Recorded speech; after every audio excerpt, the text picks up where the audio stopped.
movies. A couple days late. I don't care. I'm still doing it because I want to keep something consistent at least, even though nobody watches it. I'm gonna start off with short films first, just to get them out of the way, and then focus on the main feature films. In the Valley of the Moon, I really thought I was watching a feature film at first. The quality and the colors reminded me of Quentin Tarantino with Pulp Fiction. Oh no, not Pulp Fiction. Once Upon a Time in Hollywood. That's what it really reminded me of, and I wanted so much more. I know that the creator of the producer, writer, whoever, I know he has talent, all right? He has talent to make a feature film. If he keeps going, he is going to be in Hollywood, which, not Hollywood, but still famous. The Jester 2 and 3. Well, it's really chapter 2 and 3, but we get it. I felt like it felt like a series in a way, like those one season series where it's only meant for a couple episodes and it's not meant to go any farther. That's what this felt like, instead of 3 short films as a trilogy, because they were all so continuous. They were continuous off of each other. But The Jester, I think, is still high quality as well. Especially the acting with the main character, the Jester himself. Doesn't show his face one time, and I'm glad that they made that decision. The eeriness, I think, of the Jester worked the best. He wasn't a jump scary villain. He wasn't some disfigured creature. He was just a guy in a mask who could do the craziest fucking magic tricks. And 2 and 3, I think, were great continuations of the first short film. About to move my fucking camera. And the last short film, Don't Look. It's 4 minutes. It's still a short film, though. It was kind of creepy at first with the laugh in the beginning, because I was like, okay, he's the bad guy. But no, the guy is watching the video, and that's when I'm like, oh shit. I was just waiting. I was waiting for a jump scare. I was just waiting for it. It was kind of genius, I'm not gonna lie. Alrighty, here we go. Feature films, here we go. Super Mario Bros. I had a lot of fun with this movie. I had so much fun. Just with the music and the animation, I think those were 2 of the best qualities of this film. The voice acting, it's forgivable, okay? Because he has this like Bronx or Brooklyn accent, Chris Pratt, and I forgot who the voice actor for Luigi was, but they pull it off to where you kind of forget what Mario and Luigi are supposed to sound like, and I'm glad that it steered in that direction, because otherwise that would have been the biggest turnoff of the movie. But Jack Black, he's a goat, of course. Overall, it was a simple story, but it was very respectful of his source material, I believe. Well, kind of. Like, Luigi was put off to the side, but I imagine they're hyping him up for something else. Taxi Driver. Martin Scorsese.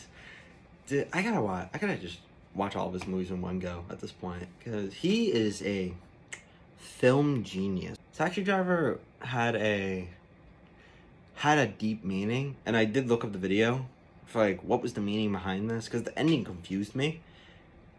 In reality, this is just about masculinity and how us men are falling down into submissiveness instead of being more dominant.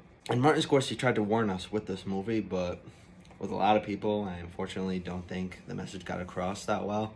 The Wedding Singer. Now, when I was first watching this, I was with my friends, but we were all being too loud, so fucking hell, oh, there it is. I spat on my own phone. But I watched it again, and Adam Sandler is a fucking good singer. Like, maybe I should listen to more of his music, but he's a really good singer. I'm not gonna lie. I think it's a basic plot. Like, a girl is about to marry a guy. She winds up falling in love with this other guy. Drama happens. That's a basic storyline, but Adam Driver not being fully stupid and having like some serious moments and showing talent at the same time, I think that's what made the movie good. When Harry met Sally, they got married. This was interesting because none of the dialogue was boring, but it also felt realistic in how they talked and the written dialogue itself. I feel like if one or the other was missing, this wouldn't have done as well. But it's just the naturalness and the chemistry that the actors had, all the actors, brought this movie, brought Harry and Sally together. Hopefully they're still together. A Streetcar Named Desire. I had to put on subtitles because I couldn't fucking understand the dialogue for the life of me. But this had a very interesting complexity with character roles and what they are trying to represent. Stella being obsessed with Stanley, that was a character moment. That was like a representation of obsession and not being able to give up.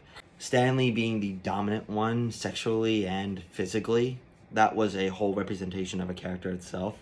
And Blanche, who was a woman who was trying to get rid of her past, but I think trauma and karma was keeping up with her, and I think that was another character representation as well. I think all with the acting and all that, it was brilliant. Even though it had a depressing ending, but I still enjoyed it. I Am Legend. Well, I'm Batman, so. Will Smith, I think this was like one of his like, alright, let's get this over with. What they tried to do was, I think, cure cancer, or I forgot what it was that they tried to cure, but it failed miserably. And so they're not really zombies, if that makes sense.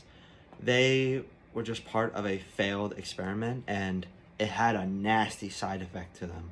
CGI obviously could be better, but it was 2004, I think. And I saw the Easter egg, too, the Batman vs. Superman movie. I saw that Easter. I was looking for it, too. I was looking for it, and I saw it. I was like, yes, there you go. We got a couple more. Here we go. The Book of Eli. The Book of Eli had an interesting twist at the end.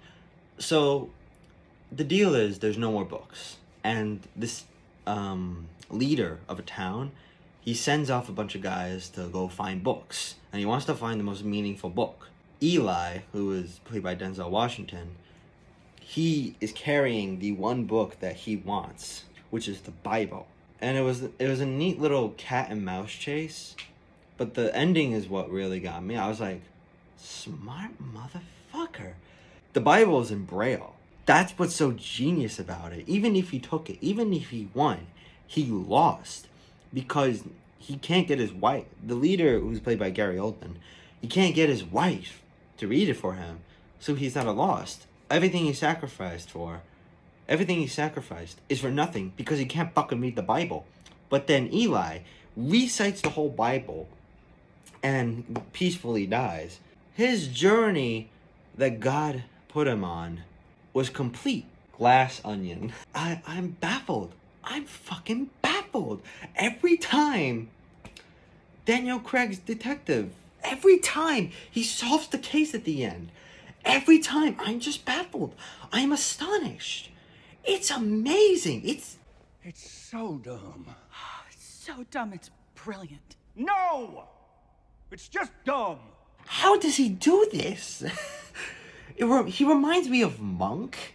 Monk is played by Tony Shalhoub, who's an incredibly smart detective who has the highest cases of OCD. With Daniel Craig's character, he doesn't have OCD, but he's fucking smart. You thought Knives Out was smart? Look at this movie, okay? I did not see the shit coming. I just need more. I need more. I don't care how many more. I need more of this. And the final movie that I saw last minute, actually, before it came off of HBO Max, The Great Gatsby. I miss Tobey Maguire. It's ironic that Tobey Maguire and Leo DiCaprio are best friends in real life. And I just happened to be watching the movie that they were part of. It didn't really blow me away.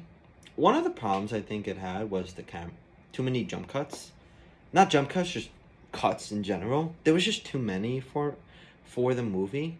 And I get it's like a fast-paced movie, even though it's over 2 hours long. But it would have been nice to have like a nice long shot at least, if that makes sense. Camera work aside, overall I think this was a really nice put together production. Those are all the movies that I watched. Am I gonna watch more? Obviously, I'm going to see Guardians of the Galaxy soon.